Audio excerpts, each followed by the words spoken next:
أم خلقوا من غير شيء أم هم الخالقون أم خلقوا السماوات والأرض بل لا يوقنون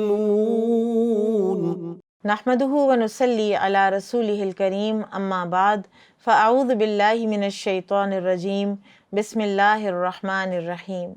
السلام علیکم ورحمۃ اللہ وبرکاتہ۔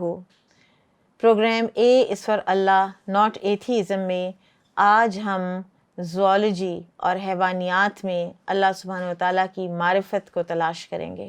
اللہ سبحانہ وتعالیٰ نے مختلف مخلوقات پیدا کی ہیں، جن میں پرندے، مچھلیاں، سمندری مخلوق، جانور، درندے، ہر طرح کی اسپیشیز موجود ہیں۔ ہم چند ایک کو ہی دیکھ پائیں گے کہ جن سے ہمیں اللہ سبحانہ وتعالیٰ کی قدرت کا احساس ہوگا۔ ایک پرندہ ہے اٹلانٹک پفن۔ یہ پرندہ اپنے گھونسلے بنانے کے لیے پتھریلی چٹان کی چوٹیوں کا انتخاب کرتا ہے، جن کو وہ پروں اور گھاس سے آراستہ کرتا ہے۔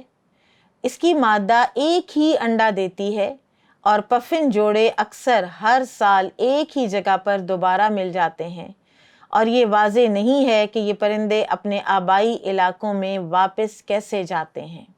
پھر کچھ پرندے جو آسمان میں اکٹھے اڑتے ہیں وی فارمیشن میں۔ تو یہ وی فارمیشن میں کیوں اڑتے ہیں؟ محققین کا کہنا ہے کہ یہ صرف توانائی بچانے کے لیے نہیں، بلکہ در حقیقت وہ ایک ایسا کارنامہ انجام دے رہے ہیں جو کسی کے تصور سے بھی زیادہ پیچیدہ اور متاثر کن ہے۔ وہ اپنی توانائی بھی بچاتے ہیں، اپنی سپیڈ بھی تیز کرتے ہیں اور اپنے ساتھیوں کا خیال بھی رکھتے ہیں۔ شہد کی مکھی، جس کے بارے میں اللہ سبحانہ وتعالیٰ سورہ النحل میں فرماتے ہیں ثم کلی من کل الثمرات فاسلکی سبل ربک ذللا یخرج من بطونها شراب مختلف الوانہ فیہ شفاء للناس ان فی ذلک لآیۃ لقوم یتفکرون۔ اور ہر طرح کے میوے کھا، یہ شہد کی مکھی کو انسٹرکشنز دی جا رہی ہیں، اور ہر طرح کے میوے کھا اور اپنے رب کی آسان راہوں میں چلتی پھرتی رہ۔ ان کے پیٹ سے رنگ برنگ کا مشروب نکلتا ہے، جس کے رنگ مختلف ہیں اور جس میں لوگوں کے لیے شفا ہے۔ غور و فکر کرنے والوں کے لیے اس میں بھی بہت بڑی نشانی ہے۔ کوئی ہو جو غور و فکر کرے شہد کی مکھی کی تخلیق میں، اس کے شہد بنانے میں، اور اس کے ذریعے سے اپنے رب کو پہچانے، اپنے رب کی معرفت حاصل کرے۔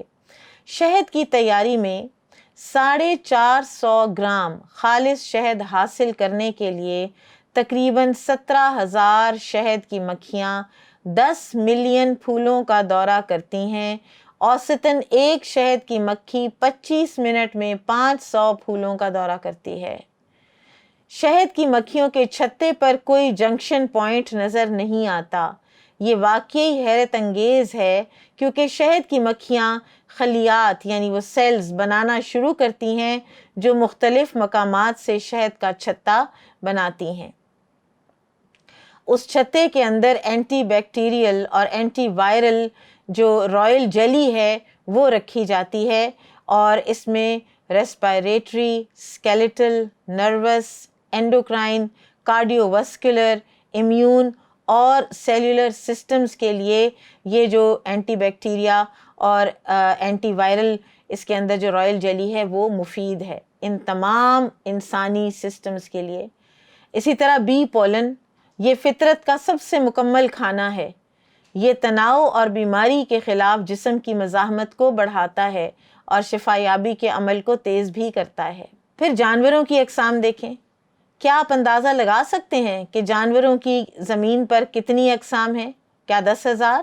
50,000؟ کئی لاکھ؟ کیا آپ کو معلوم ہے کہ 1.5 ملین سپیشیز پہلے ہی بیان ہو چکی ہیں؟ ہر سال جانوروں کی 10,000 نئی سپیشیز دریافت ہوتی ہیں، اور زمین کی سپیشیز 86% اور سمندروں کی سپیشیز 91% ابھی دریافت ہوئی ہی نہیں ہیں۔ تو لہٰذا گنتی تو کی ہی نہیں جا سکتی۔ اللہ سبحانہ و تعالیٰ کے کلمات کو کوئی گننے بیٹھے تو گن نہیں سکتا۔ اگر 7 سمندر سیاہی بنے اور پھر دنیا کے جتنے درخت ہیں وہ قلم بن جائیں اور پھر 7 سمندر اور آ جائیں تو بھی اللہ تعالیٰ کی باتیں ختم نہیں ہوں گی، اللہ تعالیٰ کے کلمات ختم نہیں ہوں گے۔ سوال یہ پیدا ہوتا ہے کہ کیسے، کب، کہاں یہ تمام اقسام کیسے وجود میں آئیں، ان کے پاس رزق کہاں سے آیا، ان کی بقا اور ارتقاء کی وضاحت کیسے کی جائے گی۔ پھر آپ دیکھیے کہ نیچر میں کس قدر انجینئرنگ ہے جانوروں کے اندر، کہ چیونٹیوں کے جسم میں ایک جو غدود ہے جو فارمک ایسڈ پیدا کرتے ہیں، جو بیکٹیریا اور فنگس کو اپنے اوپر بڑھنے سے روک دیتا ہے۔ جب ایک بےزور گوٹ کو سانپ کاٹتا ہے تو یہ فوراً یوفوربیا نامی پودے کی ایک قسم کو کھانا شروع کر دیتا ہے، جو بکری کے خون کے نظام میں سے سانپ کے زہر کے لیے اینٹیڈوٹ ثابت ہوتا ہے اور زہر کو بے اثر کر دیتا ہے۔ سوال یہ ہے کہ بکری اور چیونٹی کو یہ کیمیکل انجینئرنگ کس نے سکھائی؟ کس نے بتایا کہ تم نے یہ کرنا ہے تو تمہارا پھر نقصان نہیں ہوگا؟ تتلی اور چیونٹی فزکس کا ایسا فارمولا بناتی ہیں کہ وہ ان کو کس نے سکھایا؟ کالی صحرائی چیونٹی کھانے کی تلاش میں میلوں تک پیچیدہ زگ زیگ حرکت کرتی ہے اور اپنے گھر کی طرف واپسی سیدھی لکیر پر چل سکتی ہے اور وہ راستہ نہیں بھولتی۔